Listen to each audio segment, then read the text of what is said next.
It's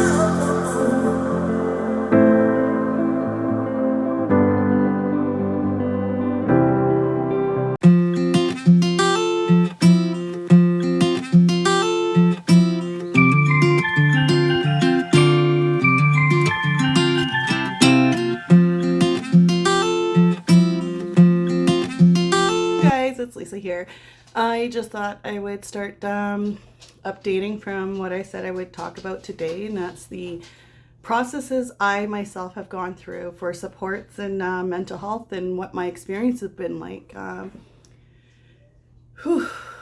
It's been an experience for myself. So before I started all this, I was like, okay, guys, I'm going to come in, I'm going to vlog this morning, I'm going to do a little talk, and then I started preparing myself, and as I'm preparing myself I thought, oh gosh, I'm hungry, I better go have something to eat. It's almost noon, I never ate anything.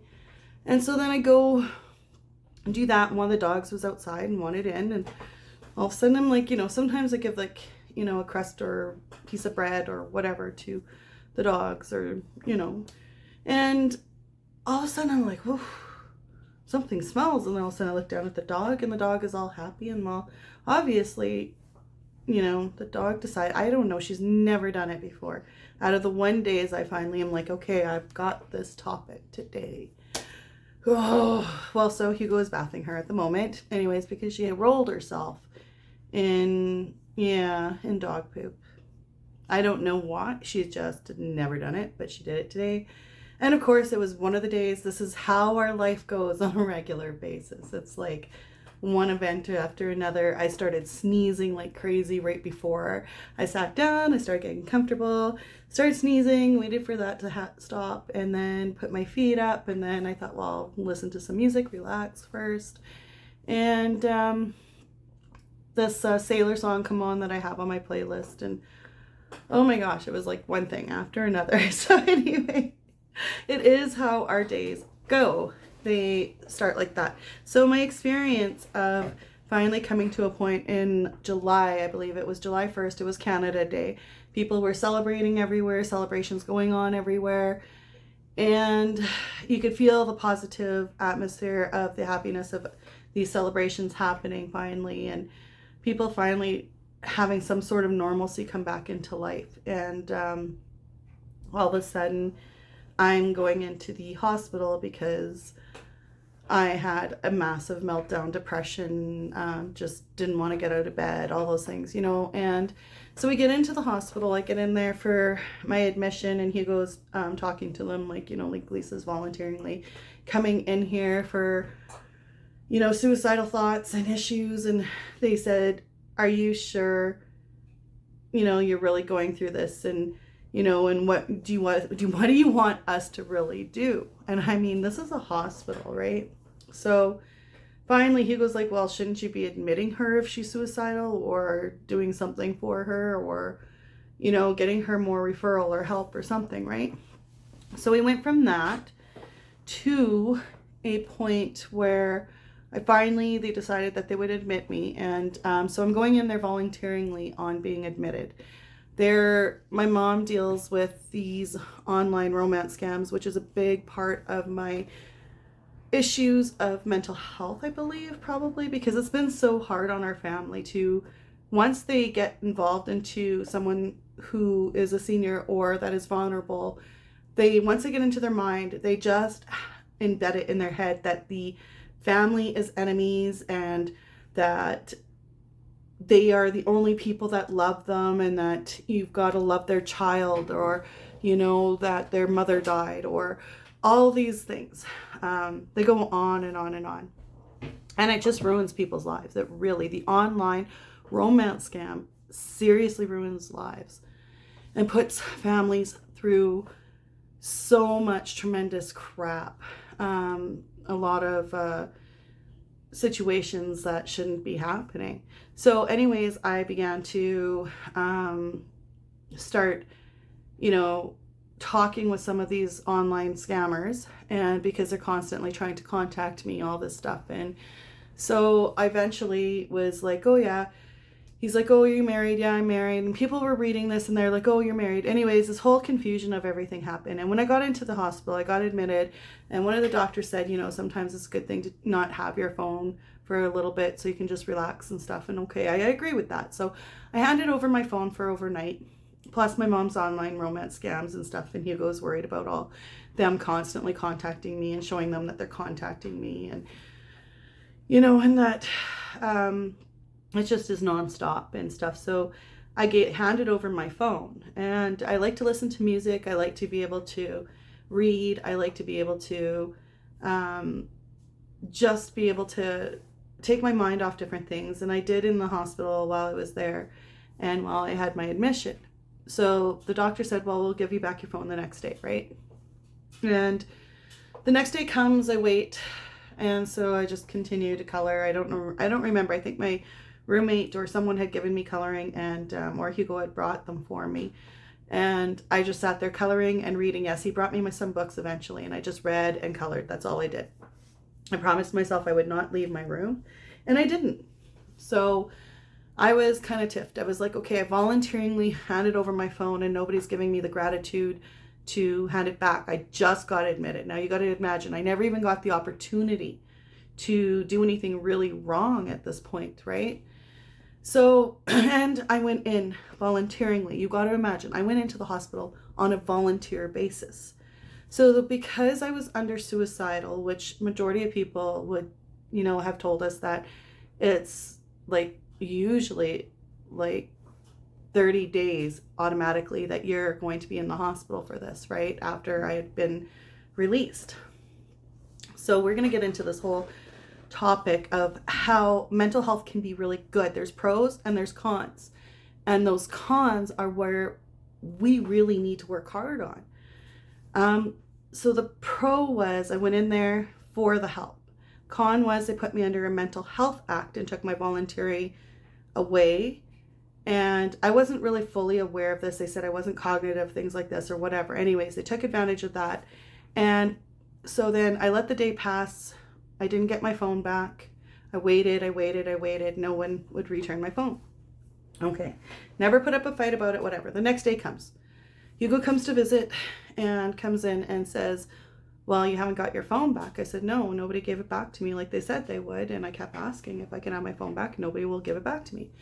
So then Hugo and I meet with the psychiatrist, and we finally meet with her. And so Hugo's like, she should be able to get her phone back by now. Like, you guys, shouldn't be claiming it. And she looked at me directly in the face and goes, I don't think so. Wow. It was a shock. And I said, what do you mean you don't think so? I handed it over voluntarily. And now you're withholding my own personal property. So that point when I said that, she called security. Yeah. Well, they have these magnet doors too. So when I was walking, it was open, and I was like walking back and forth. People do when they frustrate. Okay, I'm taking deep breaths and I'm walking back and forth. I'm in a small room. I have to share with someone else. I'm claustrophobic. This is day 2. So day 2, I have security guards now in my door. I don't know where Hugo even went. He was arguing with the psychiatrist before this, back and forth. Like, I don't understand, this isn't right. You should, like, she's right. You shouldn't be withholding her property. She hasn't really proven anything to do anything wrong. So why is this scenario happening? And she wouldn't even really give a reason. So it became a bit of a dispute, but not to a point where it should have been like we should have been calling security. So anyways, they called security. So all these security guards start coming up, and I go to close this door, but the door flung back, and I closed it out of frustration, but it's magnetic. So it's a thin door that bounces back and forth. If you slightly close it even a little bit, it'll bounce back at you. So you have to close it like very, very gently. So anyways, they're like, well, you need to calm down because we're going to give you an injection. And I said, whoa. All I need is for you guys to declutter the room a little bit, back up. I'm claustrophobic for 1. For 2, what are you injecting me with? And they wouldn't give me the name of the medication. I said, I need to know medically, what are you going to inject my body with? Because I'm trying to tell them I've had a previous brain bleed and that I'm at risks of other aneurysms or brain bleeds. Nobody's listening to me at this point. I'm just looked at as a crazy psychiatric patient. That's it. And I said, I refuse the medication. I am refusing. I remember telling them, I am refusing this medication until I know what I'm being given and whether it will be safe for me or not. So I started backing up. Because they kept coming in my face. And I said, really, honestly, please don't come any further. I don't need anybody else coming further. Finally, a young security guard, looks like he's maybe 18 into his 1920s, comes and grabs me directly by the arm, forcefully, and slams me to the floor. My right hip hit the floor extremely hard, and I had 6 security guards on top of me. My bladder let go. I've had a hysterectomy, and in that hysterectomy, I also had an incision done on my left bladder, a large incision on my left side of my bladder. So the left side of my bladder slightly let go, not completely, but enough that I was uncomfortable. They pinned me to my roommate's bed by my face and by my head, and all the security guards all over on top of me, and injected me with this. I don't even know to this day what they injected me with, what medication it was. Then I find out after that they picked me up, they threw me on my bed, restrained me, and had me pinned in urinated clothes, soaked, drenched clothes for over an hour, where I could have gotten an infection, anything. I mean, I'm cold, I'm shivering, no blanket, nothing. I'm soaked. Nobody giving me the opportunity to be changed, nothing. Nobody looked at my file, my medical file for 2 days that I had been admitted. My psychiatrist went and sat down with me without fully reading my medical file. They did not even see that I had just gone through a previous brain bleed, a rare brain bleed that typically kills people, that people normally die from. I got slammed. I got jolted. I got attacked. I got invaded. They didn't realize that I also had suffered 2 previous assaults, one where I had been at a small little house get together and I had said no to someone, but he didn't understand that. And his name is Kelly, and I will put it out there. And, that person lived in a small town that I lived in. And I said no, but he flipped me over, wouldn't stop. Eventually, I gave no reaction, no fight. He stopped eventually, realized I was saying no. And it's probably the first time I'm going to come out there with this. The next was the first one was a friend that I took into trust. He's now passed away, who kept me in his home, was angry that I didn't want him, locked me in his home, slamming the walls against my head. It was insane. And trying to get out of there, I only had a jean jacket and small runners and jeans, and it was like minus 30 out or something. I don't know. It was cold. I was crying. I was frustrated, and met people along the way. And I had to learn to deal with that myself. I never got counseling or support or things like that. So I never, but I did get out of the house eventually safely, things like that. So I have suffered those assaults. So those had not been looked on my chart. So this is really hard to come out with. Say, yeah, that's been out in my life. And I've had to live with that. And that's one of the reasons why I'm in there, is for this therapy. So now I'm tackled by 6 security men, 6 guards, 6 men, over a phone that I handed over. I'm bruised all over my body. I suffered serious child abuse. And I mean serious child abuse. Right down to the mental health of it, right down to, everyone being called names, right down to, my mother telling people that I was a drug addict at 10 years old. And I never even really knew what the majority of drugs were. So people were believing that my mom, that I was a drug addict. I never even smoked a joint until I was probably 15, to be honest. So besides all that, you're in this hospital for support. because you're suicidal, because you've been through so much trauma. And the one thing that supports you is music, or, you know, the things that calm you down is reading and things like that. And you have your phone, which has everything on it, and they just take it away, even though you've given it to them voluntarily. Then you go through all of this. So then I made an appeal. I made an appeal through the hospital about what happened to me. And I'm now under the Mental Health Act. I'm in there, they start putting me, after a while, they finally get me involved into some group therapies. And that's the pros of these programs, is the group therapies have people that can relate to you, that really help you uplift your head a little bit more and say that, you know, we can do this. You know what I mean? The support groups are phenomenal, and I cannot deny that. The support groups were amazing. But I put in this appeal, and as I put in this appeal, my doctor is angry once he finally gets this, you know, he's a bit disturbed by it once he finally receives this news of what happened, and my neurologist and all this stuff, because they never talked to my neurologist. They never talked to my family doctor. They never took the time to understand that the amount of trauma that I've been through, or talk to the therapist I was talking to, who apparently they said is not a certified psychiatrist. He's an OT, so he doesn't qualify for that. So this is how it is, the cycle of mental health, and you just want to be like, well, no wonder I go crazy. So anyways, I'm sitting there, I put this appeal in, I go into the groups, I finally, you know, keep it very blunt in there, keep to myself as much as I possibly can, you know, engage a little bit where I feel comfortable engaging, where I felt authentic people, you know what I mean?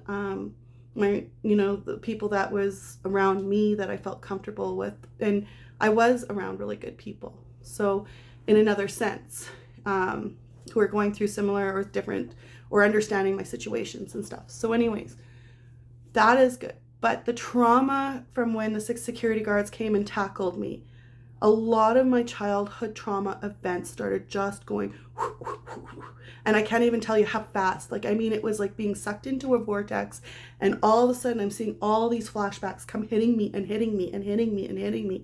And it was just happening just before, but then all of a sudden the problems of my trauma started igniting.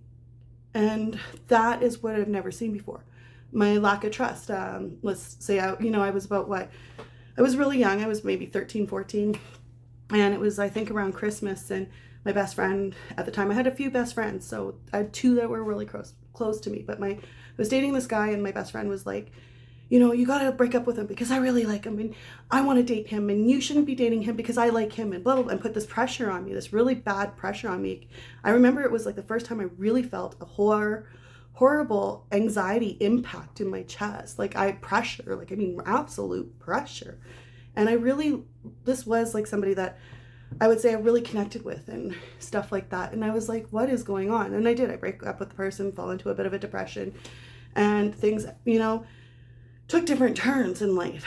But when I went to this New Year's party, all of a sudden I turn around and he's just absolutely downright making out with my best friend. So I'm like, oh gosh, you know, I guess I mean nothing in this world, right?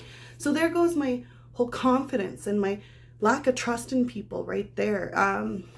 My anger and my resentments come from what I've been through as a child at home. And then you go through all of this, like, I got to pick myself back up. You go through a bad relationship, and people keep telling you, put your shit together. Well, I'm trying.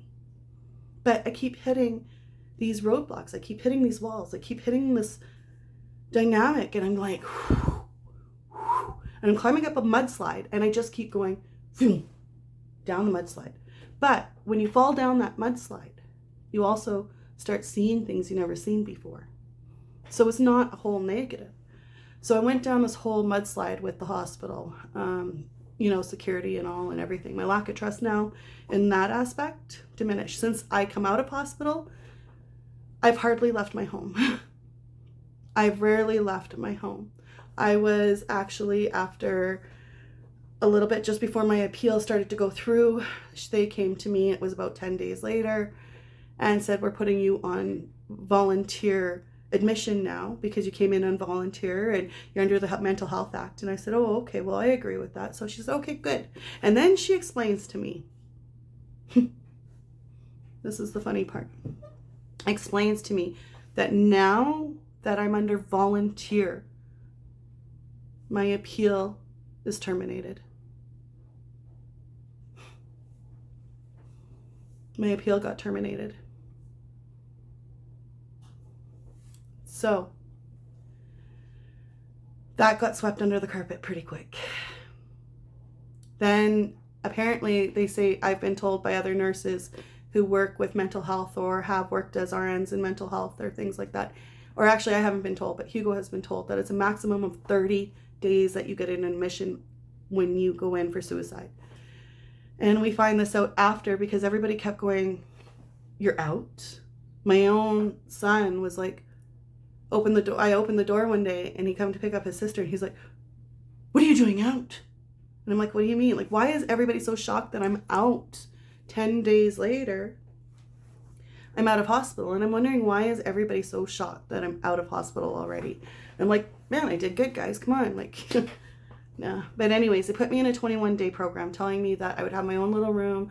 I'd be able to go and breathe at, and I wouldn't be surrounded by people all the time, and that, I'd have my own space and stuff like that. And I could join the groups when I needed to. But it felt like pressure. I get on this little bus that they tell me to get onto, go truck along. I'm stuck on a bus with people I don't know, and it's dark, and I hate it, and I don't want to be there as it is. And I go, and I get into this little place, and there's groups of people, and we sit in these groups, and I'm like, okay, I'm sitting through class and a course, and yes, it's helping people right now, but this isn't helping me and my anxiety, because I cannot be like this right now. I can't. I'm having anxiety. So I lasted 3 days. 3 days in a 21-day hospital program. And if you think anybody called to check up and see where I'm at right now and how I'm doing and how the program worked, and no. Other thing that we found out is when I went to go visit my family doctor, he's like, did you get a follow-up through a psychiatrist? I said, what are you talking about? Well, normally when you're released for suicidal issues, you have to have a follow-up through a psychiatrist, my doctor says, because this is a very serious mental health matter. Oh, well, no, I didn't get that set up. And no, nobody set that up for me, and nobody wanted to follow through. Everybody was very quick to rush me out the door, though, 10 days later. But I was very quick to be rushed out the door. So that part was really difficult. My family doctor started getting really on board to find a psychiatrist for me, which unfortunately set back a lot of mental health help for Hugo, because then everybody's starting to go, we need to focus on this situation and put this forward. And, and it became a serious situation where everybody started scrambling to, we need to get Lisa a psychiatrist. We need to, figure out where she really belongs. We need to get her the right supports, and all these things started happening. And then because Hugo's been lacking EDMR and the right psychiatry help, it's been taking almost 2 years for us to be able to battle to get the right supports Hugo needs. So we're doing that battle as well to help us both. And we finally, my doctor is like, just watching all of this, like through COVID, pulling his hair, I'm sure, and the poor guy is amazing. He's absolutely phenomenal. So I have to give kudos to my doctor, his staff. Like, they're phenomenal for the amount that they really, work for our family, see what we go through, and then keep encouraging me to hang on and hang in there, because my relationship is up and down. Me and Hugo, the stress of everything makes it hard for medical parents, and the majority of medical parents really struggle to make it versus a regular struggling financial income family. It's almost like doing that. It's all, you're adding the financial struggles, you're adding the regular bills, you're adding the regular lifestyles, the worries about hockey, the worries about, your child now on medical needs. So plus the extra medical costs that come with that, and the lack of family supports and friends, because nobody knows how to interact with you anymore, because you can't go to the social club every time, and you can't just go to Denny's, or you can't just go to Montana's, or you can't just get up to go and, do the dance. I don't know, whatever, you can't just go all the time, because you need support and help. And yes, if I want to go to this fair, can you please come with me? Help me load up all this equipment and let's go. It's a lot of work, and it's a lot for people to say, yeah, I'm going to support you, because anything can happen in that moment. Anything can happen in any moment. Hugo and I will explain, like, Hugo and I have been in, and we had one of our first, like, arguments years and years and years ago. And it wasn't an argument. It's like a discussion. When you get into your couple discussions and you're like, okay, like, no, you're not listening to my point of view. So let's listen to each other, really sit down and talk this out and figure it out, because we need a solution to this problem. And so we decided, yeah, we're going to do that. Nana's sleeping. And I'm leaning back in the chair like this. I'm facing this way. We have this big, huge window behind us in this living room. And Hugo's sitting the other way. And he's facing me where the window is, and it's raining, it's kind of darker out, and all this stuff is happening and going on. Oh great, Hugo's vacuuming. He has a real serious issue with vacuuming, by the way, an obsession with it. I swear he has a vacuum graveyard too, so sometimes you may hear it go off, and I'm sorry about the background noise of it, but he vacuums like 50 times a day, I swear. Anyways, so we're having this discussion, and in the background, Hugo, all of a sudden, he stops in the middle of our, like, topic of discussion, and he's like, Lisa, grab my jacket, grab an oxygen tank, blah, blah, blah. There's a lady that got hit by a car. And I'm like, seriously, Hugo, like, seriously, come on. No, you're not going to get away with it like this. You know what? I'm not going to pay attention to you. I'm not falling for this, Hugo. Sit down, finish the discussion. We're not going to stop until we actually get this all rationed, right? And he's like, no, seriously, so go grab my coat, blah, blah, blah. It's going on, and he starts running for his coat. He runs into the kitchen, and as he's grabbing his coat, because I'm not moving, I'm like this. I'm like, Hugo, come on. I'm not going to fall for this. Seriously. Honestly, out of all things you got to say to pull this off, right? And he starts running out the door. He's like, grab the oxygen. So I grab the oxygen, and I realize I missed that spot. Before, when he was grabbing his coat, I happened to turn my head and look behind me. And sure enough, there's an old lady with this little shower cap on her head, and her dress in this little gray coat or something. I don't know if it was gray, but an older lady by the bus stop. So it goes basically, here's an intersection of lights where you go across the street to the confectionery, which is a crosswalk. Then there's a bus stop. The lady decided to go on this side of the bus stop and decided to cut through traffic. Well, where the lights are here in the corner, there is a round, like, turning point. Like, you can go straight or you can go around the curve, right? And take the curve and yield and go. So the lady yielded, and she was starting to go, and she was a younger woman. And so sure enough, this older lady's laying out flat on the road. Her head was split open. She was okay otherwise. She kept worrying about her skirt and trying to pull her skirt down, and is my skirt down, guys? Like an old lady. And all of a sudden, Hugo, he's like, okay, Anna was sleeping, but I was still watching Anna, but, like, I can hear things going on because I'm at the door. And all of a sudden, Hugo goes, who hit this old lady? And all of a sudden, this young girl all of a sudden just breaks down. She goes, I did, and just starts bawling. So now Hugo's got to try to console this woman that he just started crying, like, who was holding it together up until that point. So anyways, she may have needed just a release. Anyways, now he took over the situation. And then they were ready to go with Hugo and the equipment, because they didn't understand why this guy just all of a sudden came out with all this oxygen and tank and gauze and all this, like, first aid, all where he came from with all this stuff, right? So, and then we were like, okay, this is our stuff. And so they sorted it all out and got the lady to the hospital. She was okay. But it was raining on top of it. So she's got the shower thing, and it's plastic, and it's like on her head. And she's older, so probably vision not good. And it's nighttime, and when this woman's coming around, yields and starts going, and then all of a sudden this lady stepped down from the bus stop, from the area she's not supposed to. And yet, right out in front of us. The first night we moved into the house, I know I was talking about the mental health of what I went through the hospital and my therapies. And I just thought I'd throw in, another example of an event that we went through. And I mean, it's hard to believe these things happen. So we moved in, I believe it was 2009 or 2008. We moved here, and anyways, it was our first New Year's, and we moved there. I go to the confectionery. I kind of feel, gibberish, because there's these guys that come in, this one guy that comes in and Caucasian, and another two that come in, and, you feel this weird vibe, and walk back out and go, and me and Hugo start setting up. I was on the computer for a while, come back up for the countdown. It's our very first New Year's Eve in our house, and he's all of a sudden starting the countdown, puts his arm around me. And I just happened to look back, and all of a sudden I'm like, oh, there's caution tape everywhere. Yellow caution tape. He's like, what do you mean? I said, there's a crime scene. And he's like, no. And I said, that's the only reason why they got canines and stuff running up and down and flashlights everywhere and everything is cautioned off. And sure enough, it was a murder scene right behind us, right? Literally right behind the window. We never saw a darn thing. And the man that was stabbed he had a 2-year-old daughter. And this was our first New Year's. So it was like, whew, right literally behind us. And, Anna wasn't at the house yet. It took us a little bit, 13 months to get her home. But back again to the whole situation of mental health.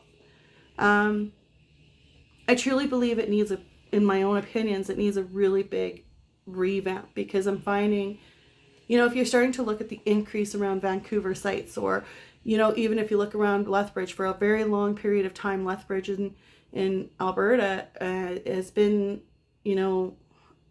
really deteriorating that area and stuff like that. You've got Vancouver, which is really increasing with serious crime rates and issues, mental health and drug issues, and that people are not becoming enough aware of to say, like, we need to start finding out why this is happening, reversing a problem here.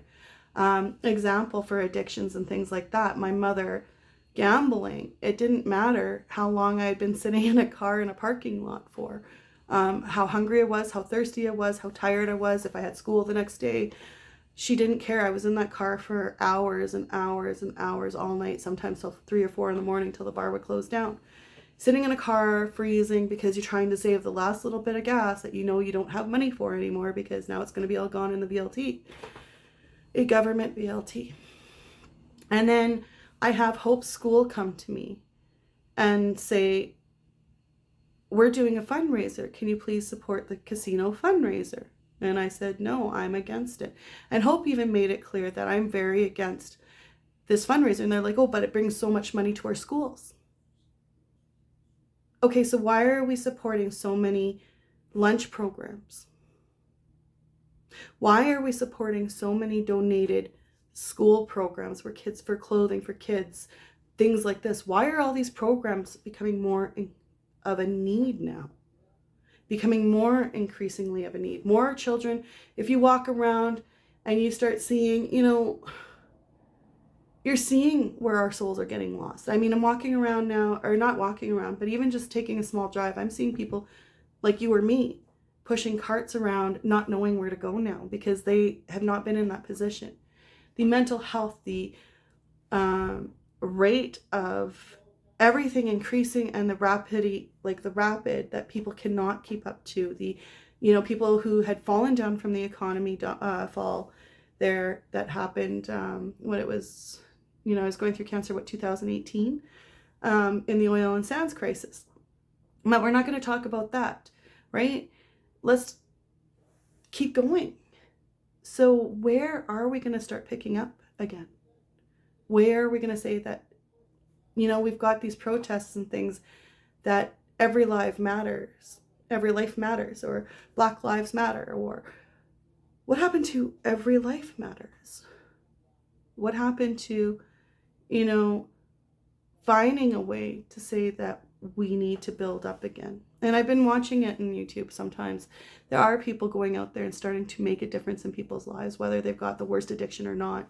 And it's phenomenal to see that they will document it and the progress. And some, it's going to be a hit and miss, right? It is really hard. I've watched my mother suffer with gambling, VLT addiction since I was little. And she's 74 years old. And I am now in adulthood. And it's been the biggest stress of our life. It's really sad to see happen to someone, that they just throw their money to a government when their family is suffering. The online romance scam on top of it, and the lack of support for that alone as well, is really discouraging in our justice system. The RCMP will say go to the police say go to the RCMP, you have to go to the National says you have to go to the RCMP. Nobody wants to take it on because it's too big of a case, too much paperwork, too much this, too much of that. This is a worldwide criminal issue that is happening. They are stealing Marine pictures, they're stealing, U.S. Navy, like everywhere. They're stealing Army, everything. They're doctors, oil drillers, all those kinds of profiles and things like that, and trying to victimize people through it, which I find very disgraceful. And we're allowing this to happen. Big things happen in this world. We pretty much have sat back and watched our wars start happening and like allowed our governments to say, oh, well, we'll just see what happens. Now we're puppets, and everybody, now we've got, Iran supporting, probably Korea and Iran and Putin, Russia, all side by side now. And we just watch it happen. And I mean, I don't mean to be like, let's just throw it right in there. But sometimes I'm straight out blunt. I'm straight out honest. And it is what it is. And it's kind of why I deal with my mental health. I'm a thinker. I process things. I'm like, I analyze the world, I guess. And so much goes through my mind daily. But what does go through my mind is, how can we get in the right directions when somebody does suffer mental health and everybody's saying, go see a psychiatrist? And the example of what happened to myself at the hospital, and now it was July 1st I went in, released like the 10th or 11th, and then I pretty much have been in my home since, and we are now October 17th today. And I rarely leave my home anymore. So that therapy didn't go over very well for myself. It was traumatic. And this is where people like myself begin to feel weak, and like we're more vulnerable, because nobody wants to pay attention to that. And, oh, that's your problem. You're crazy anyway. So like, go deal with it. That's pretty much how you feel. You don't have anybody saying, wait a minute, that was wrong. That wasn't right. What the system is doing isn't right, to make their books look good, to make their charting look good, but not actually performing the authentic duties of what's going on, or actually stepping up and saying, that was not right. It's not just once. There's so many examples. Like when I was scrapbooking beside my daughter, and they're telling me, oh, you need to come down because you're committing suicide beside her. Well, no, I was scrapbooking beside my daughter. Got locked up. Yes, they probably looked through my file and saw I was suicidal and used it against me. And that's exactly what I'm assuming, in my own opinion of thought, because it didn't make sense to just all of a sudden say, oh, you're just sitting here scrapbooking, but we're going to say you're committing suicide beside your daughter, and we're going to take you downstairs. Yeah, it was a lot to deal with. The really unique thing, though, about me coming through that point, though, in 2008, was I had a diagnosis of PTSD, and I got to learn what PTSD was through that. I had 3 psychiatrists evaluate me. 2 of them started crying and said that they were sorry for what they did to me, and the other one just couldn't even look at me. He was numb. But the evaluation came out that I had a diagnosis finally. PTSD, post-traumatic stress syndrome. It was like a whole weight came off me. I finally had a diagnosis instead of a label from everybody else.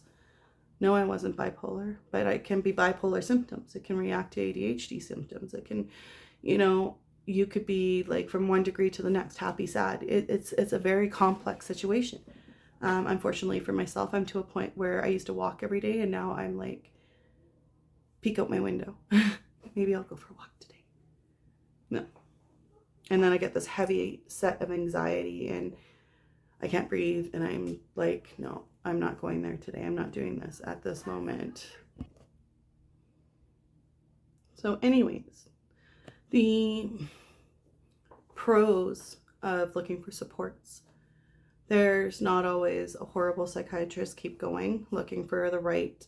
Keep going until you can find somebody you can connect with and talk with and feel comfortable to be able to work with. There are the right people. You just got to keep going. I know it's been a struggle for Hugo to find the right person, because he's in the angry stages of both PTSD and the untreated ADHD, adult onset, I guess is what it was, diagnosed. Adult onset ADHD, which is very difficult for people to live with when you're not on that same level. So Sometimes it's very hard for Hugo. Sometimes it's very hard for myself. He's in one way, like, he likes to have a bit of chaos, but he can find his way through his chaos and his mess or whatever. And me, I'm like, it's a nightmare. And I feel dysfunctional. So I don't feel normal. And Hugo feels normal in that way, and so does Hope. So it's really hard for me to adjust and say that's okay that there's a sock on the floor, or you know what I mean. But it's really a lot to keep up with both of them, and I do. But it is what it is. And so through the whole mental health of the pros and cons, the group therapies, once you eventually find the right group therapy for yourself, sometimes is really phenomenal. You find yourself around a great supportive amount of people that can understand what you're going through and relating to. Sometimes you can find the right therapist, counselor. There's different types of therapy, right? Reiki, there's EDMR, there's so many different, there's hypnosis, there's so many different kinds of therapies. As you keep going, you will start finding your way through people, or where, you know, you may find that one person that you just click with eventually, and you start helping each other. You don't know where your path is going to go. You just got to keep stepping forward and keep going, and, you know, get through the sludge, get through the mud, get through the heftiness of it. I know how heavy it can be, but also at the same time, be your advocate. Do not allow to be overtaken by a system that should be waking up a little bit more than this. Should be, they say they take mental health serious, but if you haven't read my file in 2 days, and I'm coming in for suicidal issues, and I'm saying I have medical issues or histories, or that we've tried to make that acknowledged before, it should have been acknowledged in the beginning. She should have spoken with my neurologist in the beginning. She should have spoken with my family doctor in the beginning and didn't. That was her own fault and failure for not doing so. It was her failure for not reading my medical files. And if there would have been, that medication would have caused me any damage. Can you imagine where things could be right now? I am someone's mom. I am someone's family member. And I didn't deserve to go through all that when I was looking for support. There to be supported. Not to be attacked, not to have my stuff taken away and be held over me like a puppet because you put me under a mental health act.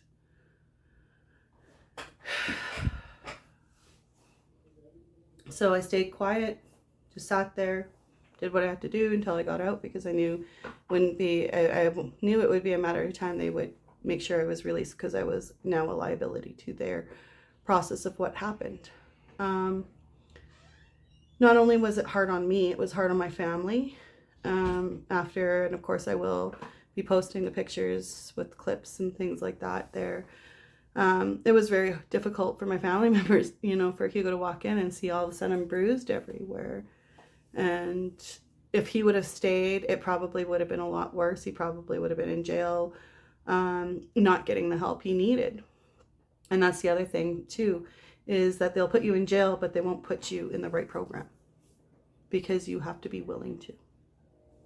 But if you're having a mental health crisis, why is nobody referring you there?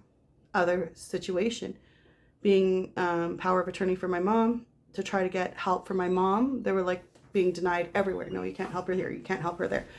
But we've been told the only way we can basically help my mom is signing off our power of attorneys. And once we do, the government will take over all her assets and take her over completely. And we have no say in her care no more. But the government will own her. And they're going to, this is exactly what they said, that they will definitely be picking her up immediately as soon as our rights are terminated, and that she will be admitted. Okay, so now the government understands and acknowledges she has these mental health issues and that she needs to be picked up immediately, but can't do that for the family. Do you see what I'm saying about the system and where they start taking advantage of vulnerable people? It's a little backwards. Some places where, People are working with their children or family members. They will just get taken, put in placements, and nobody knows what the heck is going on anymore. You just bring this family member in for help, and all of a sudden all this chaos starts. Our systems are not set up appropriately to support the families the way it needs to be, to support the victims that are suffering through mental health enough. So we're having continuous relapses of people going in and out because they cannot process to get through, and then knowing exactly where you have to tiptoe in the whole system, and knowing where you have to be safe, and knowing who you can and can't trust, and that you can't even trust your own psychiatrist to do her diligence, to know her patient before she sees her patient, understand the patient's file. So I do often get pains here. I do suffer through thunderclap headaches off and on, at least monthly. At least once a month I get a thunderclap headache. Goes from 0 to 60. Literally I cradle, I'm up on my knees. I'm like fall on my knees. I'm on my knees, cradled up like this. We found Ativan works. So the spasms, I feel bubbles. And I feel electrical zappings. I know it sounds weird. I get electrical zappings before I get this.